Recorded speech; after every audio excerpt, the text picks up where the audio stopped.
ओम शांति। राजयोगी जीवन की आधारशिला ब्रह्मा भोजन। इस पुस्तक में आज हम पढ़ेंगे ब्रह्मा भोजन में प्रभु का असीम प्यार, गुण और शक्तियाँ भर जाते हैं। इस विषय पर ब्रह्मा कुमारी नलिनी दीदी घाटकोपर मुंबई अपने अनुभव इस प्रकार सुनाती है। तो चलिए आज हम इसे पढ़ते हैं। दीदी से प्रश्न पूछा, दीदी स्वादिष्ट भोजन से क्या तात्पर्य है? दीदी ने उत्तर में कहा, जब सात्विक विचारों के साथ भोजन बनता है तो उस भोजन में स्वतः शुद्धता आती है। शुद्ध अन्न में चाहे मिर्च मसाला हो या ना हो, पर खाने वाले को वह स्वादिष्ट लगेगा, वह खा करके तृप्त होगा। स्वादिष्ट का मतलब ही यह है कि खाने वाला तृप्त हो जाए और व्यर्थ संकल्प से मुक्त हो जाए। उसकी भूख संतुष्ट होगी और खिलाने वाले के प्रति प्यार पैदा करेगी। अंदर ही अंदर आप संतुष्ट हुए, माना दिल से शुक्रिया कहा। शब्द भले हम न बोले, पर भावना से पता लग जाता है। बाबा कहते हैं, खाना मौन रहकर खाओ। मौन माना मन व मुख दोनों का मौन हो। बाबा की याद में बच्चे भोजन स्वीकार करते हैं, परंतु अभ्यास न होने के कारण बीच बीच में बाबा की याद भूल जाती है। तो बाबा कहते हैं, फिर करो, कोई हर्जा नहीं। भूल जाए तो फिर से करो। ऐसे फिर अभ्यास करते करते वह याद ठहर जाती है। दीदी से प्रश्न पूछा, दीदी आजकल मशीन मेड फूड जैसे बिस्कुट है, मसाले हैं, ऐसी कोई चीज़ें यज्ञ में आने लगी है, क्या इनको खाना सही है? दीदी ने उत्तर में कहा, वास्तव में तो हमें ऐसे पदार्थ स्वीकार नहीं करने चाहिए। कितना भी हमें कहे कि अनटच है, लेकिन मैंने खुद देखा है कि मशीनों के अंदर अनाज, आटा या मैदा डालने वाले वही लोग होते हैं। मशीनों से बिस्कुट पास हो रहे हैं। ध्यान देने वाले जो खड़े हैं वो सारे वही है। उनमें से ऐसे भी होंगे जिनका बिस्कुट खाने का मन करता होगा, लेकिन कंपनी का रूल नहीं कि बिस्कुट उठाकर खा ले। उनके अंदर उस समय संकल्प उठते हैं अतृप्ति की कि ये खाए, तो उसका अन्न पर असर तो जाता है। दृष्टि से भी वाइब्रेशन पहुंचता है। जब ऐसे वाइब्रेशन उनमें जाते हैं, तब खाते समय हमारी स्वाद ग्रंथियाँ वैसे सोचने पर मजबूर करती है। वहाँ बिस्कुट की मशीन चल रही है। गेहूँ डाला, मैदा डाला, शक्कर डाला, ये डाला, वो डाला, फिर वो मशीन में बनकर बाहर निकला। वहाँ बिस्कुट पैक होता है और यहाँ हमारा मन पूर्णतः निगेटिविटी से, असंतुष्टता से, अन्न के प्रति मनमत के प्रभाव से पैक होता है। फिर खाते समय हमें वही स्वाद आता है। स्वाद के विचार चलते हैं, बाबा की याद उस समय नहीं आती है। तो वास्तव में ऐसे पदार्थ वर्जित है, नहीं खाने चाहिए। बाबा ने आवश्यकता पड़ने पर लाचारी हालत में कभी एक बच्चे को यह छूट दे दी होगी, उसकी योग्यता एवं विशेषता देखकर।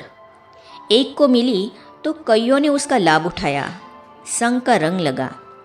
हमें इन चीज़ों का त्याग करना चाहिए। जो कंट्रोलिंग पावर में चलते हैं वे आज तक भी इन चीज़ों को नहीं खाते हैं।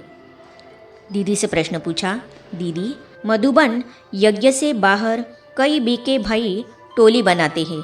कई लोग वहाँ से खरीद कर ले आते हैं, फिर मधुबन की टोली कहकर उसका वितरण करते हैं। इस संबंध में आप क्या कहेंगे? दीदी ने उत्तर में कहा, वास्तव में यह बहुत गलत है, ऐसा करना नहीं चाहिए। मधुबन बहुत बड़ा तीर्थ है। तीर्थ स्थान से आई हुई चीज़ को बड़ी श्रद्धा से सिर पर लगाते हुए हम उसका आदर सत्कार करते हुए पूज्य भाव से उसको मुंह में डालते हैं। जितना भी मिले हम उसमें से एक एक कण भी खिलाए। अगर वो सच्चे श्रद्धालु होंगे तो एक कण खा करके भी बहुत खुश हो जाएंगे। मंदिर में प्रसाद कितना मिलता है? ये जो मधुबन के नाम से देते हैं, उसमें उनका अपना स्वार्थ है, परंतु बीज तो सच्चाई का नहीं पड़ता है। तो झूठ का बीज डाले ही क्यों। जितना मिला उसमें से सबको दे। मेरा अपना अनुभव बताती हूँ। हमको बाबा के हाथों से टोली मिलती है। कितनी होती है, उसमें से इतना इतना कईयों को पूरा होता है। मेरे साथ जितने आते हैं उनको देकर दूसरे 2-4 के लिए बचाने को दिल करता है तो हम रख लेते हैं। सबको इतना इतना खिला करके हम खुद भी इतना ही खा लेते हैं, क्योंकि प्रसाद कितना होता है, प्रभु के हाथ का प्रसाद है। ये कोई मजाक का सब्जेक्ट नहीं है। ऊंचे ते ऊंचे भगवान के घर का प्रसाद है। ये तो एक कण भी कितना मूल्यवान है। दीदी से प्रश्न पूछा, दीदी हम अलबेले ना बने इसके लिए आपका संदेश क्या है। दीदी ने उत्तर में कहा, संदेश यही है कि वर्तमान समय को देखते हुए हमें याद का अभ्यास इतना बढ़ा देना चाहिए कि जो भी परिस्थिति सामने है पूरी परिस्थिति को हम बदलें। सभी व्यक्तियों को बदलने की ताकत तो एक प्रभु में ही है। हम स्वयं को बदलने पर ध्यान दें कि मुझे क्या करना है, व्यक्तियों के साथ किस प्रकार चलना है। अपने पुरुषार्थ में बाबा की याद का बल बढ़ाए और स्वयं को नकारात्मकता से बचाकर रखे। अपनी सेफ्टी सोचते हुए बाबा की छत्र छाया में चले। कुछ भी ज़्यादा सोचेंगे, देखेंगे, सुनेंगे और फिर हम भी बोलने लगेंगे तो हमारे पाप बढ़ते जाएंगे। इसीलिए बाबा कहते, बच्चे देखते हुए नहीं देखो। इसका मतलब यह नहीं कि हम उनको स्वीकार कर ले, नहीं, हम अपने बल को बढ़ाएं। देखते हुए न देखे माना वो निगेटिविटी हमारे अंदर ना आए। वह निगेटिविटी जो कान से सुनी वो हम ऐसे सुने कि जैसे कुछ नहीं सुना, तो हमारे पर उसका प्रभाव नहीं पड़ेगा। हम अपनी वफादारी प्रभु के साथ निभाए, स्व के दर्पण में देखे और स्व परिवर्तन करे। दीदी से प्रश्न पूछा, दीदी यदि कोई कुमार बेकरी चलाता है, कई बार टीचर बहनें टोली उससे खरीदती है, क्या यह सही है। दीदी ने उत्तर में कहा, मैं तो इन बातों से थोड़ी अनजान हूँ, लेकिन क्या वह ब्रह्मा कुमार है, क्या वह श्रीमत के आधार पर करता है या फिर अपनी मनमत से करता है। इन सब बातों के पीछे हमें बहुत ध्यान देना पड़े। हमें बड़ों से पहले राय ले लेनी चाहिए। यदि बड़े आपको कहते हैं कि हाँ आप यहाँ से ले सकते हो, तो फिर हम ले, इससे हमारे ऊपर बोझ नहीं चढ़ेगा। दीदी से प्रश्न पूछा, दीदी भोग के लिए बाबा की थाली सजती है, फिर उसके ऊपर कपड़ा ढकते हैं, फिर फूल रखते हैं, ऐसा सिस्टम क्यों बना है। दीदी ने कहा, बाबा हमको भी कहता है आपके भोजन पर किसी की भी नज़र नहीं पड़नी चाहिए। मानो आपके भोजन में कोई स्वादिष्ट मीठा पदार्थ है, किसी ने देख लिया तो उसके मन में आएगा मैं खाऊं मैं खाऊं, तो ये भोजन जैसे अशुद्ध हो गया। इसलिए बाबा को जब भोग लगता है तो भोजन का दर्शन सीधा बाबा करे और कोई न करे। आप देखेंगे कि जो वैष्णव धर्मी होते हैं वो अकेले भोजन बनाते हैं, किचन के दरवाजे बंद कर देते हैं, खुद बनाकर डिब्बी में बंद कर फिर लाएंगे। तो प्रभु के लिए बने हुए भोजन पर किसी के भी व्यर्थ संकल्प की, आसक्ति युक्त संकल्प की नज़र नहीं पड़नी चाहिए। एकदम शुद्ध भोजन, जैसा प्रभु परम पवित्र है वैसा ही उनके आगे शुद्ध भोजन हो। दीदी से प्रश्न पूछा, दीदी भोग की थाली पर फूल क्यों रखते हैं। दीदी ने उत्तर में कहा, यह हमारा प्रभु के प्रति सम्मान है। प्रकृति की पवित्र पैदाइश फूल हम प्रभु के आगे रखकर अपने स्नेह का इजहार करते हैं। दीदी से प्रश्न पूछा, दीदी जब हम भोग लगाते हैं उस समय हम किस प्रकार का विजन क्रिएट करें, किस प्रकार के भाव निर्माण करें, किस प्रकार का संकल्प लें। दीदी ने कहा, जैसे हम अपने माता पिता को भोजन कराते हैं तो हम कहते हैं हम भोजन लाए हैं, आप बैठिए, भोजन स्वीकार कीजिए।